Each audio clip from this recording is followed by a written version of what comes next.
साहब आज धरना दिया गया है कलेक्ट्रेट पे, क्या मांग है? देखिए, आंदोलन का आज इस प्रदर्शन का मुख्य कारण ये है कि किसान जो है बड़े क्राइसिस में है। आज वित्तीय व्यवस्था को लेकर किसान संकट में है, लेकिन एक ऐसा संकट जो तहसील प्रशासन द्वारा पैदा किया गया, राजस्व विभाग पैदा किया गया कि जिससे किसानों का खेती करना भी मार्च के बाद मुश्किल हो जाएगा। अभी रियल टाइम खतौनी बनाई जा रही थी, तो रियल टाइम खतौनी बनाने के नाम पे 80% जो है खसरे और खतौनी में किसान के नाम गलत कर दिए और उनके अंश निर्धारण गलत कर दिए। तो उसका नतीजा ये हुआ है कि अब मार्च में जैसे रिन्यूअल के लिए बैंक में जा रहे क्रेडिट कार्ड के लिए, तो वे पैसे तो जमा कर दे रहे, लेकिन पैसे के बाद जब खतौनी का और आईडी का मैच करते हैं तो दोनों नाम मैच नहीं करते, तो लोगों ने पैसे जमा कर दिए और वे क्रेडिट कार्ड का रिन्यूअल करने को तैयार नहीं है। अच्छा, बैंक की भी कोई गलती नहीं है, वो तो केवल खतौनी के और आईडी के आधार पर काम करता है। तो हमारी ये प्रशासन से डिमांड है कि गांव में जो है चौपाल लगा के जो खसरा खतौनी में नाम गलत हुए हैं उनको गांव में ही ठीक कराया जाए, क्योंकि 80% लोग तहसील में मुकदमे लड़के उनको ठीक नहीं करा सकते। दूसरा जो है, राजस्व का एक बड़ा काम ये होगा कि अगर दो व्यक्तियों का विवाद है तो अगर तहसील में कोई आदमी जाता है कि भाई मेरी जमीन की नपाई कर दी जा, तो उस तहसील में उस एप्लीकेशन को टरकाते रहते हैं।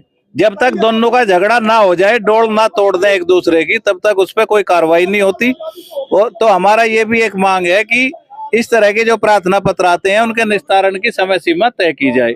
दूसरा हमारा विषय गन्ना विभाग से है। प्रदेश में नई जनपद में जो है हमारा pyrilla top borer root red rot के कारण जो है गन्ना बिल्कुल समाप्ति की ओर है। कई वैरायटी हमारी समाप्त होगी। गन्ना विभाग जो है शुगर मिलों के साथ मिलकर पेस्टिसाइड बेचने में व्यस्त है, उसका स्थायी समाधान कहाँ होगा, इस पर कोई कार्रवाई नहीं हो रही है। कार्रवाई ना होने के कारण जो है, कोई उसका विकल्प ना आने के कारण, कोई शोध पत्र ना आने के कारण किसान ये नहीं समझ पा रहा कि गन्ने की खेती को कैसे करे, और वो पेस्टिसाइड कंपनियों के द्वारा लूटा जा रहा। दूसरा, बीज के नाम पे एक बहुत बड़ी लूट है। बीज हमेशा किसानों को एसएपी रेट पे मिलता था, आज शुगर मिल जो है 2-2 हजार रुपए क्विंटल बीज बेचने का काम कर रहे हैं। शुगर मिल का काम बीज बेचना नहीं है, शुगर मिल का काम जो है गन्ने का विकास करना है, और उसकी जिम्मेदारी शुगर मिल की थी। लेकिन ये सब नेटवर्क इसलिए चल रहा कि विभागों ने ध्यान देना बंद कर दिया। बैंक जो है किसानों की जमीन को जबरदस्ती बंधक बना रहे हैं।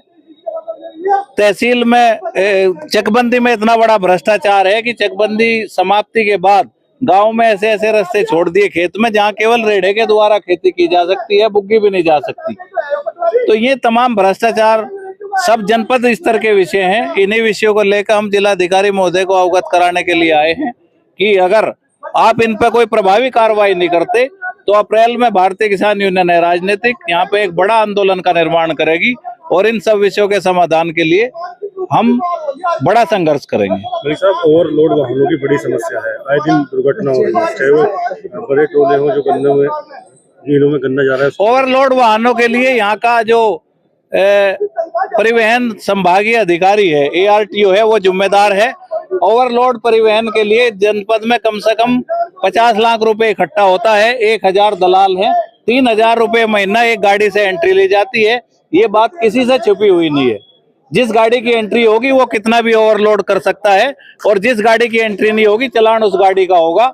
तो यहाँ के प्रशासन को देखना चाहिए। एक दिन जो ये SDM की भी जिम्मेदारी होती थी, RTO की जिम्मेदारी नहीं होती थी। पहले कलेक्टर भी सड़क पे खड़े होते थे, वो देखते थे कि ओवरलोड की क्या स्थिति है।